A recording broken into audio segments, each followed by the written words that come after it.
باللہ من الشیطان الرجیم بسم اللہ الرحمن الرحیم۔ برادران اسلام، آج ہم ضیاء النبی شریف کا 19واں درس دینے جا رہے ہیں۔ کل کے درس کے اندر ہم حضور سیدنا ابراہیم علی نبینا و علیہ الصلوۃ والسلام کا تذکرہ آپ کے سامنے کر رہے تھے، تو اسی سلسلہ کو آج آگے لے کر جائیں گے۔ تو میں آپ کے سامنے بیان کر رہا تھا سیدہ ہاجرہ رضی اللہ تعالی عنہا کے بارے میں، تو مختلف اقوال جو آپ کے سامنے پیش کیے تھے، انہی میں سے ایک قول جو حضور ضیاء الامت رحمۃ اللہ تعالی علیہ نے لکھا ہے کہ حضرت ہاجرہ کون تھی، تو آپ وہ قاضی محمد سلیمان منصور پوری کے حوالے سے اس کی وضاحت فرماتے ہیں کہ وہ لکھتے ہیں کہ وہ فرعون کی بیٹی تھی۔ اپنی کتاب میں وہ لکھتے ہیں کہ وہ فرعون کی بیٹی تھی۔ جب اس نے کرامات کو دیکھا جو بوجہ سارا راکے ہوئی تھی، تو کہا کہ یہ میری بیٹی اس گھر کی خادمہ ہو کر رہے، یہ مجھے بہت زیادہ پسند ہے اس سے کہ وہ کسی دوسرے گھر کے اندر ملکہ بن کر رہے۔ اس شہادت سے صاف ظاہر ہو گیا کہ ہاجرہ شاہ مصر کی دختر تھی۔ مصر پر حضرت سارہ کی عظمت اس قدر طاری ہو گئی شاہ مصر پر کہ اس نے اپنی بیٹی کو بطور خادمہ ان کے ساتھ بھیج دیا۔ اپنے خاندان کے لیے اس بات کو فخر و عزت کا باعث سمجھا۔ اللہ تعالیٰ نے حضرت ابراہیم علیہ السلام کو حضرت ہاجرہ کے بطن سے حضرت اسماعیل علیہ السلام جیسا فرزند دلبند عطا فرمایا۔ مصر میں حالات کو اطمینان بخش نہ پایا تو حضرت ابراہیم علی نبینا و علیہ الصلوۃ والسلام وہاں سے ترک سکونت کر کے ملک شام کی طرف روانہ ہوئے۔ فلسطین کے ایک مقام اصبہ میں سکونت اختیار کی۔ آپ کے بھتیجے لوط اصبہ سے 24 گھنٹے کی مسافت پر واقع ایک بستی المعتفقہ میں رہائش پذیر ہوئے۔ حضرت ابراہیم کو اصبہ کے باشندوں نے تنگ کیا تو آپ اسے چھوڑ کر حملہ اور ایلیا کے درمیان ایک وادی ہے قط نامی، آپ وہاں تشریف لے گئے۔ حضرت سارہ کی گود ابھی خالی تھی۔ قوم لوط کی بدکاریوں کے باعث ان کو تباہ کرنے کے لیے اللہ تعالیٰ نے فرشتے بھیجے، تو پہلے وہ حضرت ابراہیم علیہ السلام کے پاس آئے اور آپ کو اور آپ کی زوجہ سارہ کو حضرت اسحاق کی پیدائش کی بشارت دی۔ اس وقت حضرت سارہ کی عمر 90 سال تھی اور حضرت ابراہیم علی نبینا علیہ الصلوۃ والسلام کی عمر مبارک 120 سال تھی۔ کعبہ مقدسہ کی تعمیر سے پہلے حضرت ابراہیم علیہ السلام فرمان الہی کی تعمیر کرتے ہوئے شیخار بچے حضرت اسماعیل اور ان کی والدہ حضرت ہاجرہ کو یہاں لے آئے جہاں اب حرم ہے۔ انہیں ایک مشک پانی اور چند سے کھجوریں دے کر واپس جانے لگے تو اسماعیل نے پوچھا کہ الی من تکلنا، کہ آپ ہمیں کس کے سپرد کر کے جا رہے ہو؟ تو حضرت ابراہیم علی نبینا علیہ الصلوۃ والسلام نے فرمایا الی اللہ، یعنی میں اللہ کے سپرد کر کے جا رہا ہوں۔ تو حضرت سارہ نے فرمایا کہ اللہ یضیعنا، تو حضرت ہاجرہ نے فرمایا کہ تب وہ ہمیں ضائع نہیں ہونے دے گا۔ چنانچہ چند روز بعد اور بڑے اطمینان سے فرمایا اور چند روز وہاں گزرتے رہے، اطمینان سے گزارے۔ ایک دن ایسا آیا کہ پانی بھی ختم ہو گیا، کھجوریں بھی ختم ہو گئی، تو آپ کی والدہ یعنی حضرت اسماعیل علی نبینا علیہ الصلوۃ والسلام کی والدہ کو اپنے بیٹے کی پیاس برداشت نہ ہوئی، چنانچہ وہ دوڑنا شروع کر دیا۔ کبھی کوہ صفا پر جاتی، کبھی مروہ پر جاتی اور دور دور تک دیکھتی شاید کہیں کوئی قافلے والے آ جائیں، شاید کہیں کوئی آبادی کا نام و نشان نظر آ جائے تاکہ میں اپنے بیٹے کی پیاس کو بجھا سکوں۔ بالآخر دوڑتے دوڑتے 7 چکر جب آپ نے مکمل کیے، 7ویں چکر کے بعد آئے تو کیا دیکھتی ہیں کہ جس جگہ کے اوپر حضرت اسماعیل علی نبینا علیہ الصلوۃ والسلام اپنی ایڑیاں رگڑ رہی تھی، تو اس جگہ سے پانی کا ایک چشمہ ابل رہا تھا۔ حضرت ہاجرہ رضی اللہ تعالی عنہا نے وہاں فرمایا زم زم، فرماتے کہ مٹی کی ایک بنی انہوں نے وہاں لگا دی اور فرمایا زم زم، تو پانی وہیں رک گیا۔ تو حضرات محترم، ایک اور بات وضاحت کرتا چلوں کہ یہاں کچھ لوگ خطبہ حضرات فرماتے ہیں اور لکھتے ہیں کہ حضرت اسماعیل علیہ السلام کی ایڑی کے رگڑنے کی وجہ سے پانی کا چشمہ ابلا، لیکن بخاری شریف کے حدیث پاک کے اندر جو ہمیں ملتا ہے وہ یہ ہے کہ حضرت اسماعیل علیہ السلام کی ایڑی کی وجہ سے نہیں، بلکہ جبریل امین نے وہاں پر مارا، اس پر کی وجہ سے اللہ کریم نے وہاں سے پانی کا چشمہ پھوڑ دیا۔ تو حضور نبی رحمت صلی اللہ تعالیٰ علیہ وآلہ وسلم نے فرمایا کہ اللہ تعالیٰ اسماعیل پر رحم فرمائے، اگر وہ جلدی نہ کرتی، اس کے گرد مٹی کی بندی نہ بناتی تو زمزم ایک بہت بڑا چشمہ ہوتا۔ فرشتوں نے حضرت حاجرہ کو کہا کہ آپ اندیشہ نہ کریں، یہاں کے رہنے والوں کو پیاس کی کبھی تکلیف نہ ہوگی، کیونکہ یہ ایک ایسا چشمہ ہے جس سے اللہ تعالیٰ کے مہمان اپنی پیاس بجھائیں گے۔ نیر اس فرشتہ نے یہ بھی کہا کہ اس بچہ کا باپ آئے گا اور دونوں باپ بیٹا اللہ کا گھر بیت اللہ شریف تعمیر کریں گے، یہ وہ جگہ ہے جہاں گھر تعمیر ہوگا۔ کچھ عرصہ خوش بخت ماں اپنے سعادت مند بیٹے کو ساتھ وقت گزارتی رہی۔ اسی اثناء میں قبیلہ بنی جرہم کا ایک قافلہ جو ملک شام کی طرف جا رہا تھا، اس کا ادھر سے گزر ہوا۔ قافلہ والوں نے یہاں کے خشک پہاڑوں میں پرندوں کو چہچاتے سنا، کہنے لگے کہ ان پرندوں کی چہچاہٹ یہ بتاتی ہے کہ یہاں پانی موجود ہے۔ تو برادران اسلام پھر انہوں نے کیا کیا، انہوں نے کسی سے معلوم کیا کہ اس وادی میں کیا پانی کا کوئی چشمہ ہے، تو کسی نے بھی اس کے ساتھ علم کا اظہار نہیں کیا، بلکہ سب نے لا علمی کا اظہار کیا۔ چنانچہ وہ پہاڑی پر چڑھے تو کیا دیکھتے ہیں کہ میٹھے پانی کا ایک چشمہ ابل رہا ہے، اور ساتھ ایک عورت بیٹھی ہے جو اپنے بچے کو اٹھا کر بیٹھی ہوئی ہے۔ وہ اس عورت کے پاس آتے ہیں، حاجرہ کے پاس آ کر وہاں سکونت کے لیے اجازت طلب کرتے ہیں کہ ہم یہاں سکونت اختیار کرنا چاہتے ہیں اور ہم آپ کا خیال بھی رکھیں گے۔ چنانچہ حضرت حاجرہ رضی اللہ تعالیٰ عنہ نے وہاں ان کو سکونت اختیار کرنے کی اجازت دے دی۔ تو حضرت محترم پھر یہ وہ مقام ہے کہ جہاں حضرت حاجرہ اور حضرت اسماعیل کے بعد سب سے پہلا یہی قافلہ تھا جنہوں نے وہاں کے مکین ہونے کا شرف حاصل کیا۔ جب حضرت اسماعیل علیہ السلام کی عمر مبارک 13 سال کے قریب ہوئی تو بذریعہ خواب حضرت ابراہیم علیہ السلام کو اپنے نور نظر اور لخت جگر جناب اسماعیل علیہ السلام کو ذبح کرنے کا حکم ملا۔ سراپہ تسلیم و رضا سیدنا ابراہیم علیہ نبینا علیہ الصلوۃ والسلام نے کسی تعویل کا سہارا لیے بغیر اللہ تعالیٰ کے اس حکم کے اوپر سر تسلیم خم کرنے کے لیے آپ نے اپنے لخت جگر جناب سیدنا اسماعیل علیہ نبینا علیہ الصلوۃ والسلام کو اس سے آگاہ فرمایا۔ تو آپ کے لخت جگر سیدنا اسماعیل علیہ نبینا علیہ الصلوۃ والسلام نے اپنے باپ کے اس بات کے اوپر، اس مشورہ کے اوپر، اللہ کے حکم کے اوپر لبیک کہتے ہوئے کہا، یا ابت افعل ما تؤمر ستجدنی انشاء اللہ من الصابرین، کہ میرے پروردگار، میرے پدر بزرگوار، جو آپ کو حکم دیا گیا ہے آپ اس کو بجا لئیے، یقیناً آپ مجھے صبر کرنے والوں میں سے پائیں گے۔ سعادت مند بیٹے کا یہ جواب سن کر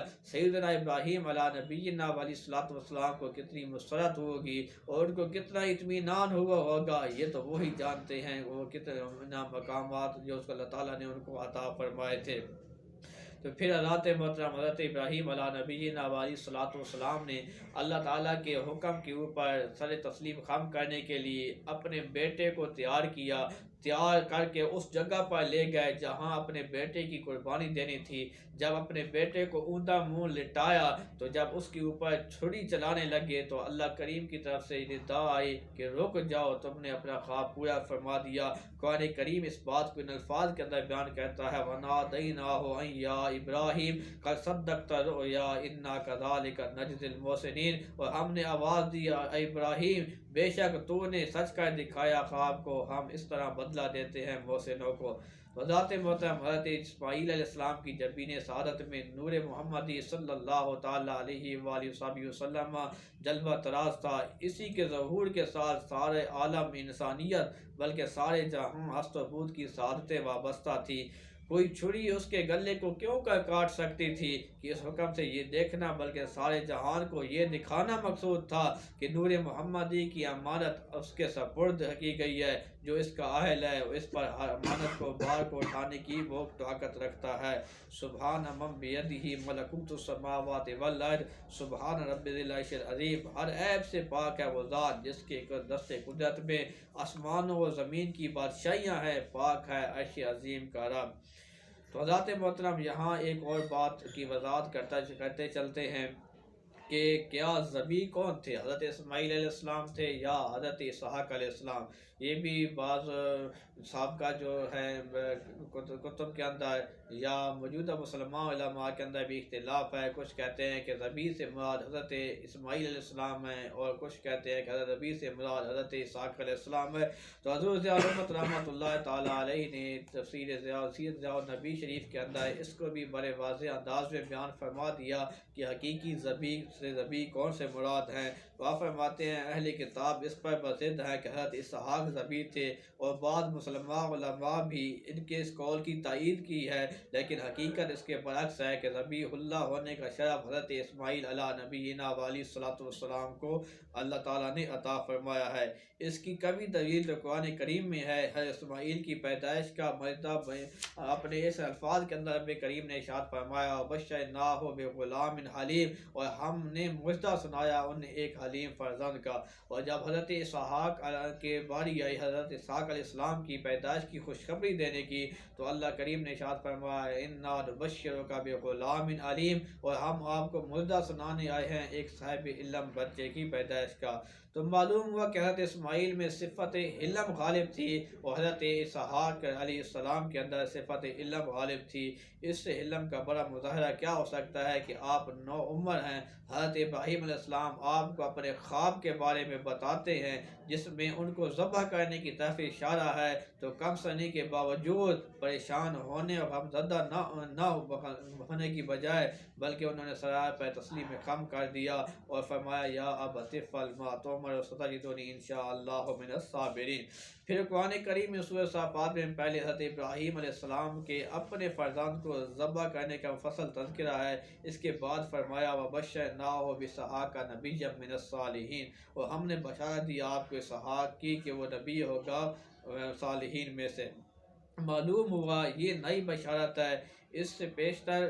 جس بچے کو ذبح کرنے کا ایمان افروز واقعہ بیان ہوا ہے وہ حضرت اسحاق علیہ السلام کے علاوہ کوئی دوسرا بیٹا ہے، اور حضرت اسماعیل کے بغیر اور کون ہو سکتا ہے۔ نیز اگر اس آیت میں غور کیا جائے کہ حضرت اسحاق علیہ السلام کی ولادت کا مجدہ سنایا گیا ہے، تو حقیقت روز روشن کی طرح واضح ہو جاتی ہے کہ ارشاد ہے فبشرناہ باسحاق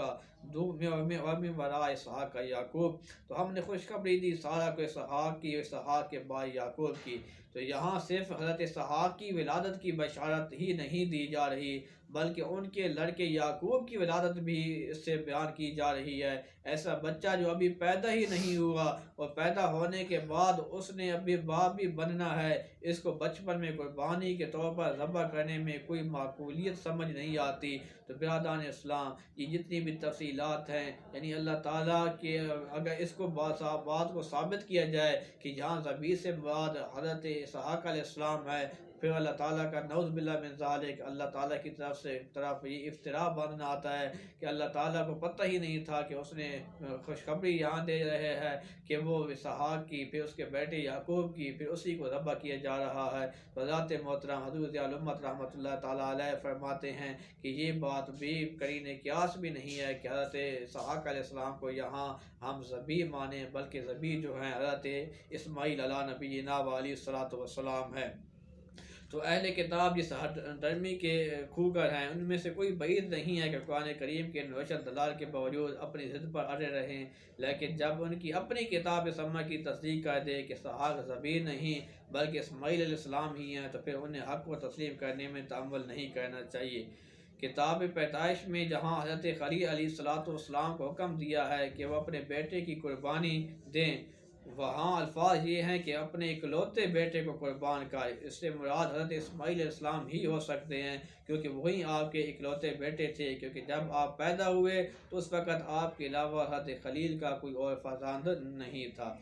لیکن 13-14 سال بعد حضرت سارہ کے بطن سے حضرت اسحاق علیہ السلام پیدا ہوئے تو آپ حضرت ابراہیم علیہ السلام کے اکلوتے اور پہلوٹی کے فرزند نہ تھے، بلکہ ان سے پہلے حضرت اسماعیل علیہ السلام پیدا ہو چکے تھے۔ اس لیے قرآن حکیم اور تورات مقدس کی آیات سے یہی ثابت ہوتا ہے کہ ذبیح اللہ حضرت اسماعیل علیہ السلام ہی تھے۔ جب میں نے کتاب حضرت ضیاء الامت رحمۃ اللہ تعالیٰ علیہ فرماتے ہیں کہ جب میں نے کتاب مقدس کی طرف رجوع کیا تو وہاں یحرفون الکلم من بعد مواضعہ کا دل خراش منظر نظر آیا، تو آپ فرماتے ہیں کہ پیدائش کے 22ویں باب کی پہلی اور دوسری دو آیتوں کا مطالعہ فرمائیں، تو جن کو میں حضرت ضیاء الامت رحمۃ اللہ تعالیٰ علیہ فرماتے ہیں کہ ہم اس کو ذکر کر رہے ہیں، وہ کون سی ہیں؟ فرماتے ہیں کہ ان باتوں کے بعد یوں ہوا کہ خدا ابراہیم کو آزمایا اور اس سے کہا کہ اے ابراہیم، اس نے کہا میں حاضر ہوں۔ تب اس نے کہا کہ تو اپنے بیٹے اسحاق کو جو تیرا اکلوتا ہے اور جسے تو پیار کرتا ہے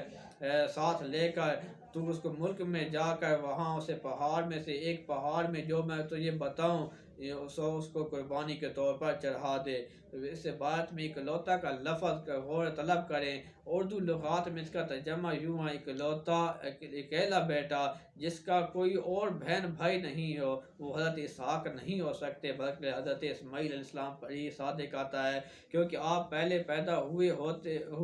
آپ کو 13-14 سال کی عمر تک نہ ان کی کوئی بہن تھی نہ بھائی۔ اکلوتا کے لفظ کے ساتھ اسحاق کا نام کا اضافی علماء بنی اسرائیل کی تعریف ہے جس کے وہ عادی تھے۔ کتاب مقدس کا آپ فرماتے ہیں کہ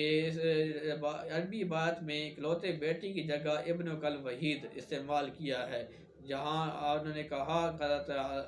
فرمایا وکان من بعد هذا الکلام امتحن اللہ ابراہیم وقال له ابراہیم فاجاب هو ذا انا فقال له خذ ابنك الوحید الذي تحبه اسحاق۔ تو وہاں فرماتے ہیں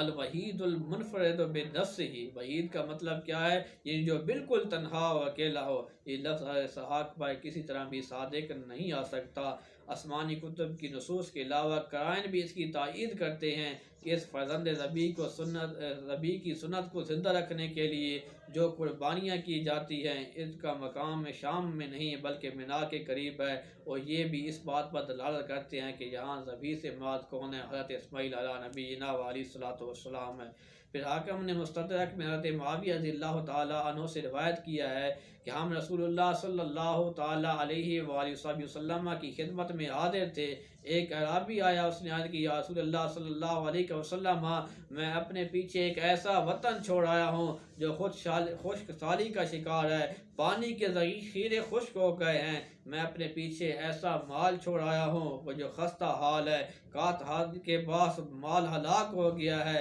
اور اہل و عیال ضائع ہو گئے ہیں، اللہ تعالیٰ نے جو آپ کو عطا فرمایا ہے اسے مجھے بھی برحمت فرمائیے۔ تو الذبیحین کے ولد حضرت معاویہ رضی اللہ تعالیٰ عنہ کہتے ہیں کہ ابن ذبیحین کا لفظ سن کر رسول اللہ صلی اللہ علیہ وسلم نے تبسم فرمایا اور اس کی تردید نہیں کی، اور ذبیحین سے مراد حضرت عبداللہ اور حضرت اسماعیل بن ابراہیم علیہ السلام ہیں۔ تو یہ مختصر سا تذکرہ تھا اس برگزیدہ شخصیت کا جن کی ساری زندگی اسلمت لرب العالمین کی زندہ تصویر تھی، جس سے اس کی بندگیوں اور اطاعت شعاریوں کے طفیل اس کے بندہ پرور خدا نے خلیل الرحمن کے لقب سے ملقب فرمایا، کعبہ کا معمار بننے کا شرف بخشا، کرم بالائے کرم یہ کہ سید الانبیاء والمرسلین کے جد امجد بننے کی نعمت عظمیٰ اور سعادت کبریٰ حاصل ہونے کی توفیق اللہ کریم نے آپ کو عطا فرمائی۔ حضرت خلیل علیہ السلام کے والد کے بارے میں بھی آپ کو بتاتے چلیں کہ اس کے بارے میں بھی اختلاف ہے۔ بعض لوگ کہتے ہیں کہ آپ کے والد طارق تھے اور بعض کہتے ہیں کہ آپ کے والد طارق نہیں تھے بلکہ آپ کے والد کا نام کوئی اور تھا۔ تو حضرات محترم، آپ کے والد کا جو صحیح ہے وہ آپ کے والد کا نام طارق ہی تھا، آپ کے والد مسلمان تھے، مومن تھے، آپ مشرک نہیں تھے۔ اس پر بھی قرآن کریم کی بہت سی آیات بھی دلالت کرتی ہیں اور بہت سے جو قرائن ہیں وہ دلالت کرتے ہیں۔ حضرت ضیاء الامت رحمۃ اللہ تعالیٰ علیہ فرماتے ہیں کہ اس کی تفصیل جو مفصل ہے وہ ضیاء القرآن شریف کی جلد اول سورۃ الانعام کے اندر بھی ہے اور دوسری جلد سورۃ ابراہیم کے اندر بھی ہے اور ضیاء القرآن کی تیسری جلد کے اندر بھی ہے، یعنی ان اگر آپ تفصیل سے مطالعہ کرنا چاہتے ہو تو ان کا مطالعہ کیجیے۔ علماء سنت میں ایک جمع غفیر کی رائے یہ ہے کہ آپ کے والد آزر تھے، کیونکہ قرآن کریم کے اندر جو ہے آزر کا لفظ آیا ہے، تو حضرت ابراہیم کے والد آزر نہیں تھے بلکہ وہ آپ کے چچا تھے۔ آپ کیونکہ آزر کافر تھا، اور ایک کوئی بھی نبی جو ہے وہ حضرت ابراہیم علیہ السلام نے جو دعا مانگی تھی، ربی جعلنی مقیم الصلاۃ من ذریتی ربنا وتقبل دعا ربنا اغفر لی ولوالدی وللمؤمنین یوم یقوم الحساب، یہاں والدیہ کا جو لفظ ہے یہ والدین کی طرف ہے، اور والدین وہی ہوتے ہیں جو حقیقی والدین ہوتے ہیں۔ تو یہ دعا بھی اس بات کی تائید کرتی ہے کہ آپ کے والد جو تھے وہ مسلمان تھے، کہ کوئی بھی نبی جو ہے وہ کافر کے لیے دعا نہیں کر سکتا، کیونکہ کافر کے لیے دعا کرنا جائز ہی نہیں ہے۔ اور حضور نبی رحمت صلی اللہ تعالی علیہ وآلہ وسلم کا جتنا بھی آپ کے فرامین ہے، تو آپ کے فرامین کے مطابق بھی ہمیں یہی بات ملتی ہے کہ حضور علیہ السلام کا جو نور مبارک ہے وہ پاک پشتوں سے پاک رحموں کی طرف منتقل ہوتا ہوا چلا رہا ہے، اور اس پر لوگوں کا یہ بھی اتفاق ہے کہ حضور علیہ السلام حضرت ابراہیم علیہ السلام کی اولاد میں سے ہیں، تو لہٰذا یہ بات معلوم ہوئی کہ حضرت ابراہیم علیہ السلام کا والد بھی مسلمان ہی تھا، وہ کافر نہیں تھا۔ تو برادران اسلام، اسی طرح پھر وقت گزرتا گیا، حضرت ابراہیم علیہ السلام کے پیارے شہزادے سیدنا اسماعیل علیہ السلام نے قبیلہ جرہم کی ایک لڑکی سے شادی کی، لیکن وہ جو عورت تھی وہ تند مزاج تھی، اس کا جو دوسروں کے ساتھ برتاؤ اچھا نہیں تھا۔ ایک مرتبہ حضرت ابراہیم علیہ السلام حضرت اسماعیل علیہ السلام کے پاس گئے، آپ گھر کے اندر موجود نہیں تھے، اس کی بیوی نے آپ کے ساتھ اچھا برتاؤ نہ کیا۔ جب آپ وہاں سے جانے لگے تو اپنی بہو کے سامنے ایک پیغام چھوڑ کر آئے، کہا کہ جب تمہارا شوہر آنا تو اسے کہنا کہ ایک شیخ آیا تھا جس کی شکل و صورت اس طرح تھی، وہ یہ پیغام چھوڑ کے جا رہا ہے کہ تم اپنے گھر کی دہلیز کو تبدیل کر دو۔ برادران اسلام، جب اس کے حضرت اسماعیل علیہ السلام گھر آتے ہیں، آپ کی زوجہ آپ کو یہ پیغام دیتی ہے کہ ایک اس طرح کا کوئی شخص آیا تھا، برا شخص آیا تھا، وہ یہ پیغام چھوڑ کر گیا ہے۔ حضرت اسماعیل علیہ نبینا علیہ السلام فرماتے ہیں کہ وہ میرے باپ تھے اور مجھے یہ سبق دے گئے ہیں، نصیحت دے گئے ہیں کہ میں تجھے طلاق دے دوں، تم بھی میرے گھر کی دہلیز ہو۔ چنانچہ حضرت اسماعیل علیہ نبینا علیہ السلام نے اس عورت کو طلاق دے دیا۔ پھر اسی قبیلہ کی کسی اور عورت سے آپ نے شادی کی، اللہ کریم نے اسے حسن صورت بھی عطا فرمائی تھی، حسن سیرت بھی عطا فرمائی تھی۔ پھر اسی طرح ہوا، ایک مرتبہ حضرت ابراہیم علیہ نبینا علیہ السلام پھر حضرت اسماعیل علیہ نبینا علیہ السلام کے گھر آئے، پھر دیکھا کیا ہوا، وہاں جب آئے تو پھر حضرت اسماعیل علیہ السلام گھر کے اندر موجود نہیں تھے۔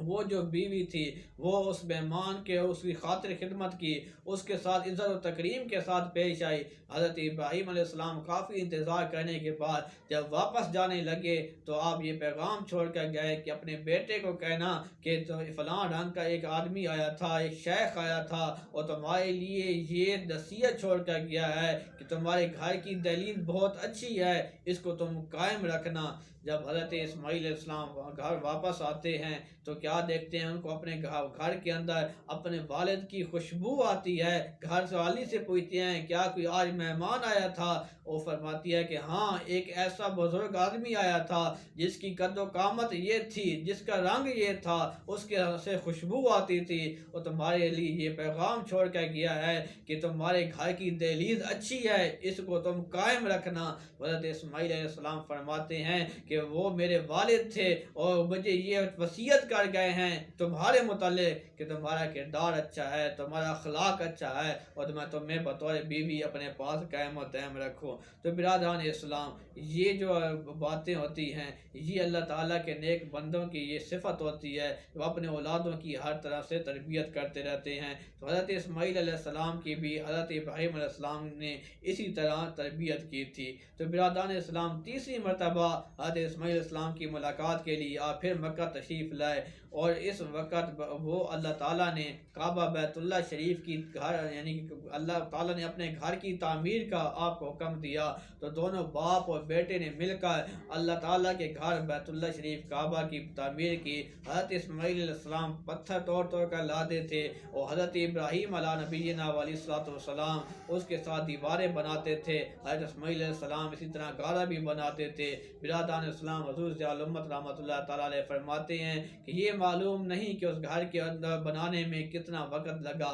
بالآخر وہ عالی شان گھر جس کو آج پوری دنیا کے لیے ایک کشش کا منظر پیش کر رہا ہے، ہر آدمی کا دل کرتا ہے کہ وہاں تشریف لے کر آئے، وہ تعمیر ہوا۔ پھر وہ تعمیر ہوا تو حضرت ابراہیم علیہ السلام نے اور حضرت اسماعیل علیہ السلام نے سب سے پہلے اپنے لیے دعائیں کی، اپنی اولاد کے لیے دعائیں کی، خاندان والوں کے لیے دعائیں کی۔ سب دعائیں کرنے کے بعد پھر انہوں نے رب کی بارگاہ کے اندر دامن پھیلا کر کیا، ربنا وابعث فیہم رسولا منہم یتلو علیہم آیاتک ویعلمہم الکتاب والحکمت ویزکیہم انک انت العزیز الحکیم۔ اے پروردگار، بھیج ان میں ایک ایسا برگزیدہ رسول انہی میں سے جو تاکہ ان کو پڑھ کر سنائے تیری آیتیں اور سکھائے انہیں یہ کتاب اور دانائی کی باتیں اور پاک صاف کر دے انہیں، بے شک تو ہی بہت زبردست حکمت والا ہے۔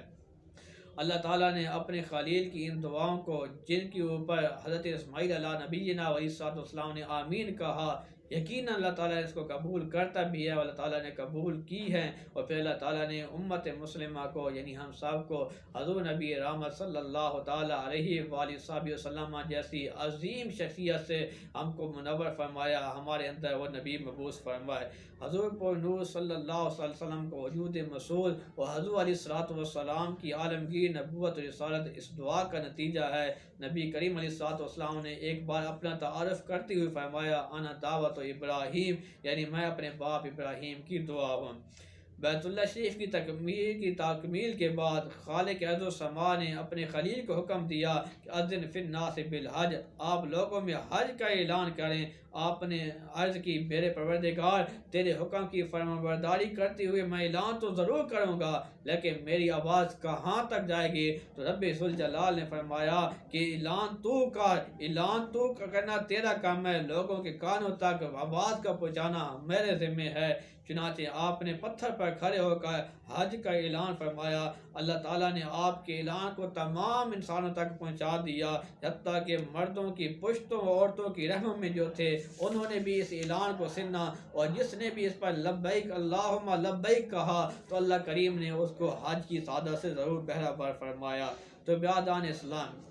ہم نے اس سبق کے اندر حضرت اسماعیل علیہ السلام کا بھی، حضرت ابراہیم علیہ نبینا علیہ السلام کا بھی تذکرہ کیا، آپ کی زوجہ حضرت سارہ کا بھی ذکر کیا، اور آپ کے بیٹے آپ کی زوجہ حضرت حاجرہ کا بھی ذکر کیا، اور آپ کے بیٹے حضرت اسماعیل علیہ نبینا علیہ السلام کا بھی ذکر کرتے آ رہے ہیں۔ حضرت اسماعیل علیہ السلام کہ آپ کی عمر 130 سال بتائی جاتی ہے، کہ اللہ کریم نے آپ کو 130 سال کی عمر عطا فرمائی تھی، اور آپ کی دوسری بیوی سے تقریباً 12 بیٹے اللہ کریم نے آپ کو عطا فرمائے تھے، اور ان کے نام کے اندر مورخین کے اختلاف ہے، بعض نے کیا نام لکھے ہیں، تھوڑا بہت ہی اختلاف ہے۔ تو برادران اسلام، اللہ تعالیٰ نے آپ کو یہ شان عطا فرمائی تھی، اور آپ کے دونوں فرزند حضرت اسماعیل علیہ السلام کے جو فرزند تھے اللہ کریم نے ان کو بھی بڑی شان عطا فرمائی تھی۔ ان کے علاوہ آپ کی ایک صاحبزادی بھی تھی، جو آپ کے وفات کا وقت قریب ہوا تو آپ نے اپنے بھائی حضرت اسحاق کو وصیت کی کہ ان کی بیٹی کی شادی اپنے بیٹے سے کریں۔ وفات کے بعد آپ کو اپنی والدہ معاہدہ کے قرب کے اندر پہلو میں دفن کر دیا گیا۔ تو حضرت محترم حضور ضیاء الامت رحمۃ اللہ تعالیٰ علیہ نے بھی یہ لکھا ہے کہ حضور علیہ السلام کے یہ شجع جو نسب ہے، حضرت ابراہیم علیہ السلام اور حضرت اسماعیل علیہ السلام کو ہم نے بیان کر دیا ہے، لیکن حضرت اسماعیل علیہ السلام اور عدنان کے درمیان جو آپ کے بزرگ گزرے ہیں ان کے بارے میں صحیح جو اقوال ہیں وہ موجود نہیں ہے، لہذا ہم ان سے بھی اجتناب کریں گے تاکہ صحیح تحقیق جو نہ ہو تو لوگوں تک ہم نہیں پہنچائیں گے۔ انشاءاللہ تعالیٰ آگے ہم حضور علیہ السلام کے باقی خاندان کا جو شجع نسب ہے حضرت عدنان اور حضرت عبداللہ تک ہم وہ مختصراً بیان کرنے کی کوشش کریں گے۔ اللہ تبارک و تعالیٰ ہمیں ان نیک لوگوں کی محبت نصیب فرمائے اور ان کے نقش قدم پر چلنے کی توفیق عطا فرمائے۔ وآخر دعوانا الحمدللہ رب العالمین۔